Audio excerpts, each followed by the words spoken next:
it's live.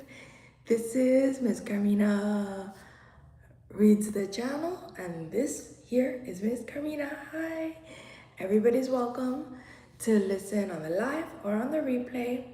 Hey, no matter where you're from in the world or in the country, I'm in California, so let's get started.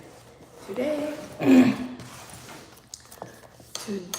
we are reading from Gateway to the Epicureans, Epicurus, Lucretius, and their modern heirs, edited and with a preface by Spencer A. Klavan. Today we're going to read, or begin to read, Letter to Menoeceus, Diogenes Laertius 10.125-35. And here in italics, we're going to read a chapter.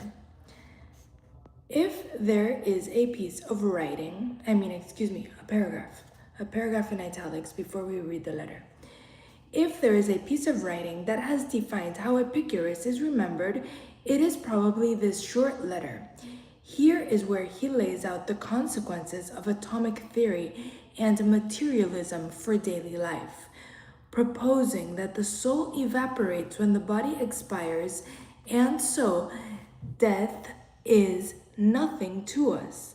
It follows that the highest thing we can achieve is happiness in this life, although Epicurus thinks this still means behaving with all the typical virtues that a Roman or Greek reader would have already endorsed: courage, moderation, prudence, and so forth. What's more, Epicurus argues the goodness of those virtues can be explained by the very fact that they help us make a life as enjoyable and peaceful as possible. Peaceful, the Romans. All right. Epicurus to Menoeceus, where he says, oh man, hold on one second. This looks kind of blurry. Let me clean. Maybe that's better. Yes, I think that's better. Epicurus to Menoeceus. He says, greetings. No young man should ever put off doing philosophy, nor should anyone who's already in the habit age out of it as the years go by. No one is too mature or too immature to look after the health of his mind. To say it's not yet time for philosophy, or that the time has passed, is like saying it's too early or too late to live a good life.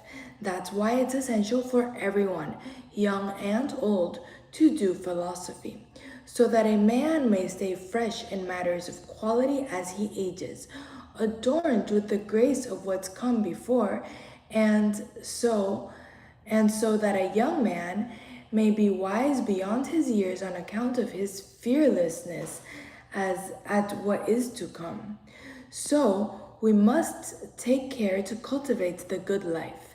If we are already living it, we have everything. If it still eludes us, we do everything we can to attain it. Hi, Gurish. Thank you. I use a bonnet. I comb my hair and I put in a bonnet, and then I sleep with the bonnet, and I wake up with very little work to do. That's how I do it.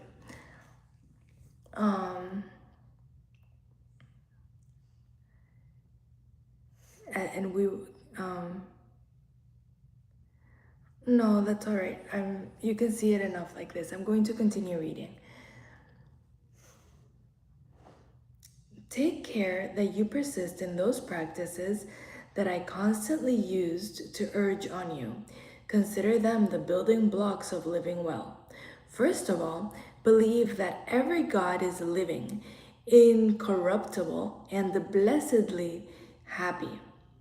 Blessedly happy. This is the universally accepted account of what deity means, and never attribute any quality to them that is foreign or incorruptibility, or incommensurate with their happiness.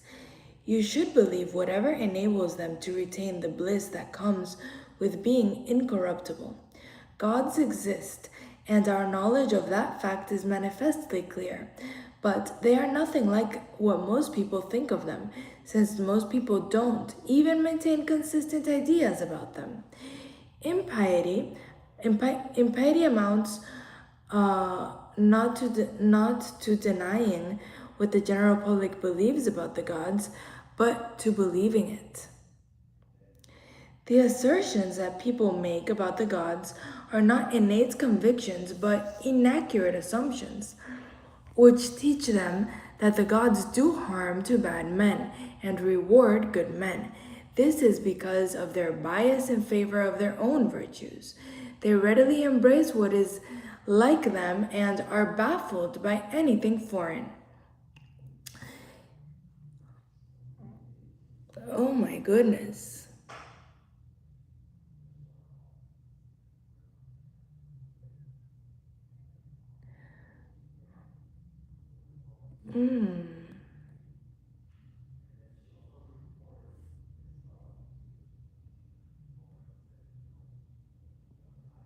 That's not appropriate or welcome here. What that Dr. Matthew said.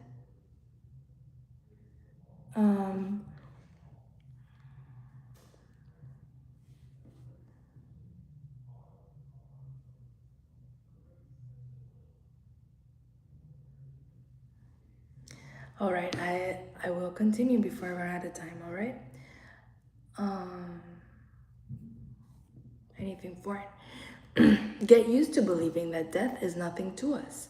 Every good and every evil consists in sentience, but death is the loss of sentience. As a result, a correct understanding that death is nothing to us renders our own mortality enjoyable. Not by infinitely extending our time here, but by dispelling our desire for immortality. For there's nothing fearsome in life once you've truly grasped that nothing is fearsome about not living. So only a fool would say that he's afraid of death, not because it will hurt him once it arrives, but because the expectation of it hurts him now as it approaches. There is no point in fretting over the prospect of something that can't bother you once it comes. So death, the most chilling fear that afflicts us, is actually nothing to us, since when we are present, death is not, and when death is present, we are not. So it's of no consequence to those who are living or to those who have died, since for the former it doesn't exist, and the latter no longer exist themselves. That's funny. Yeah, I can't wear sunglasses while I'm reading. These are reading glasses. I need them to read.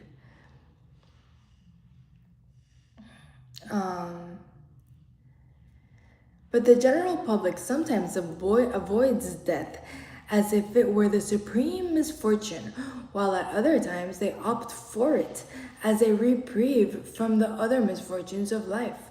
Whereas the wise man is neither unwilling to live nor afraid of not living. He neither resents being alive nor considers it a misfortune not to be. Similarly, he will not aim for the largest helping of food, but the most enjoyable. In the same way, he favors not the longest time possible, but the sweetest. And anyone who urges a young man to live admirably and an old man to take his leave gracefully is being silly, not only because life is desirable in itself, but because living and dying well are as one. Worse by far to be the sort of person that claims it's better not to have been born, and once born to make haste and rush to the gates of Hades. If anyone makes such claims in earnest, why doesn't he take his leave of life? That course of action is readily available to him, if he is firmly resolved to take it. But if it's all just a routine, it's a pointless one, and quite inappropriate for the subject matter.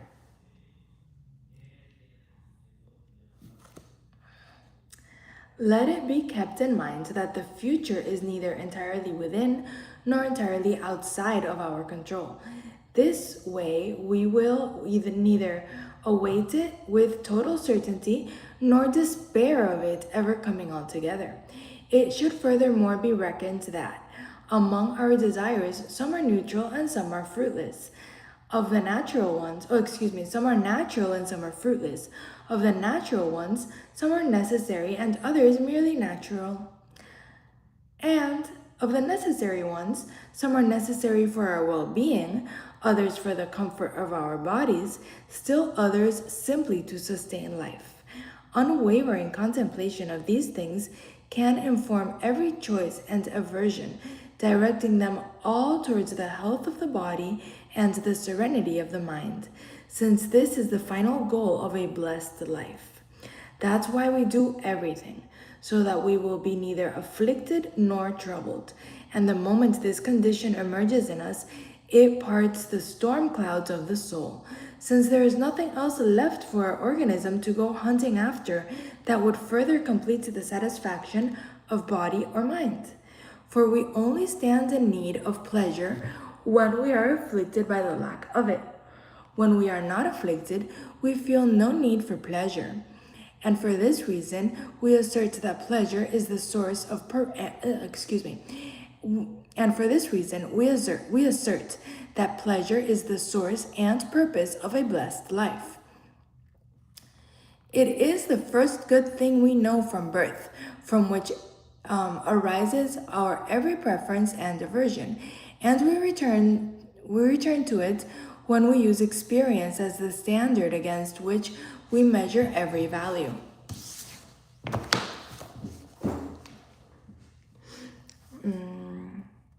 It's usually very cold in here. Today it's pretty warm, so excuse me if I'm wiping the sweat off my above my lip.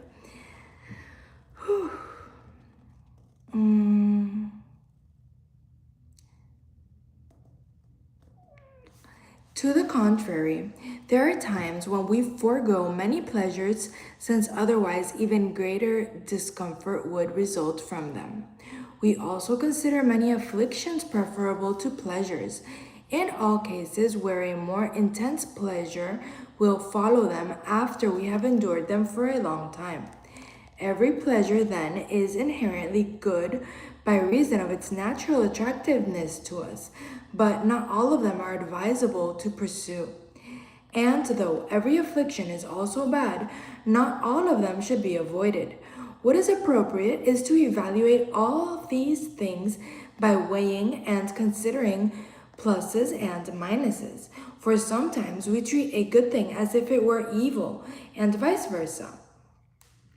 And we consider self-sufficiency a major boon, not exactly so we can always get by with just a few things, but so that if we don't have many things, we will be satisfied with just a few, since we are generally convinced that those who need abundance least are the ones who can enjoy it most, and that natural things are easiest to procure, while inane ones are hardest.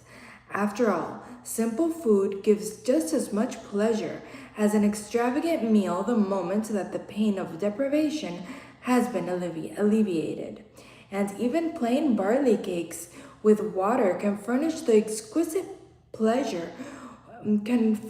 most exquisite pleasure when we acquire them in an hour of real need. So, getting used to simple meals, no more extravagant than the essential or healthy nutrition and the necessary amenities of life, make a man hardy and stands us in better stead when we do enjoy an occasional luxury, steeling us against the fear of chance.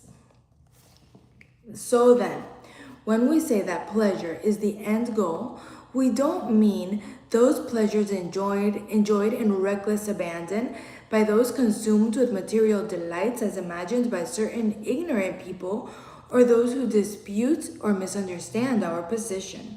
We mean freedom from bodily affliction and mental disquiet.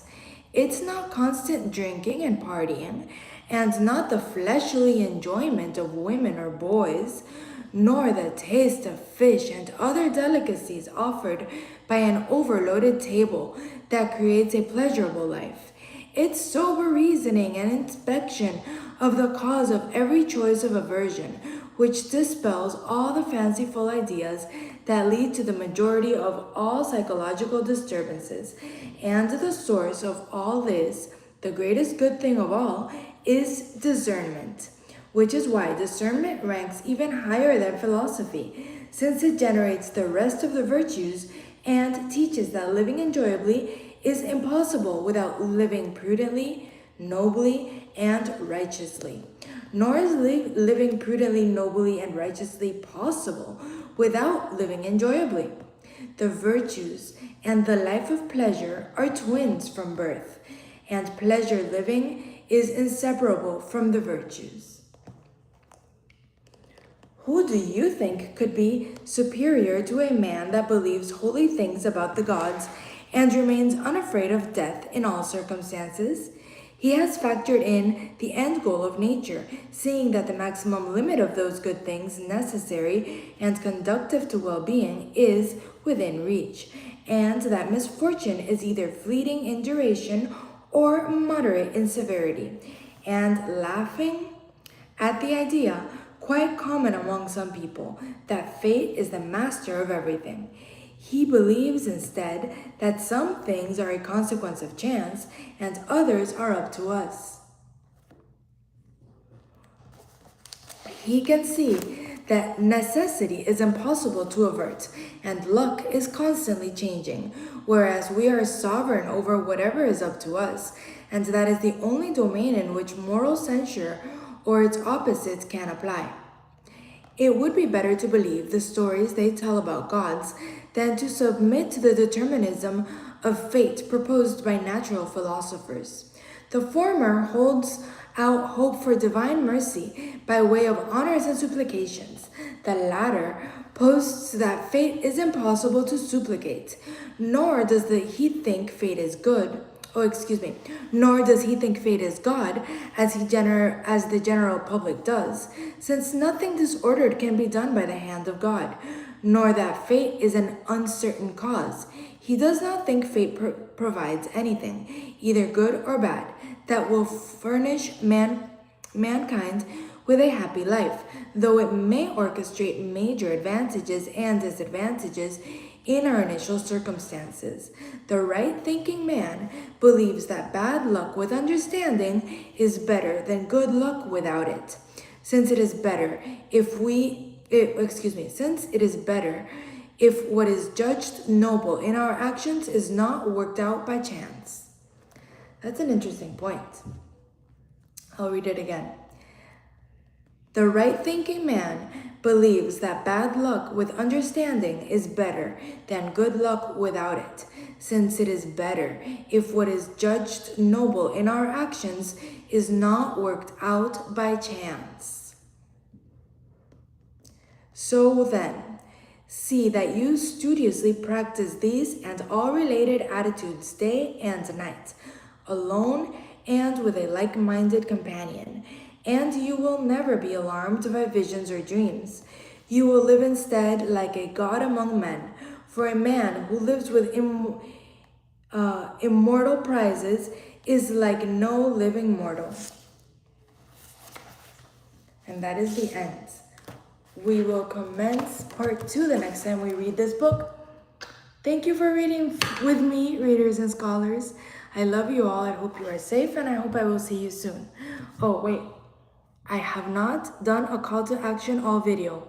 So let's do it because it is my due diligence. Please don't forget to give me a thumbs up if you liked what I am reading or what I am doing. Subscribe if you want to see me again. I certainly want to see all of you again. And share, hype, whatever. Whatever good thing you can send my way, I super appreciate it. But remember to subscribe. I want to see you again. Mwah.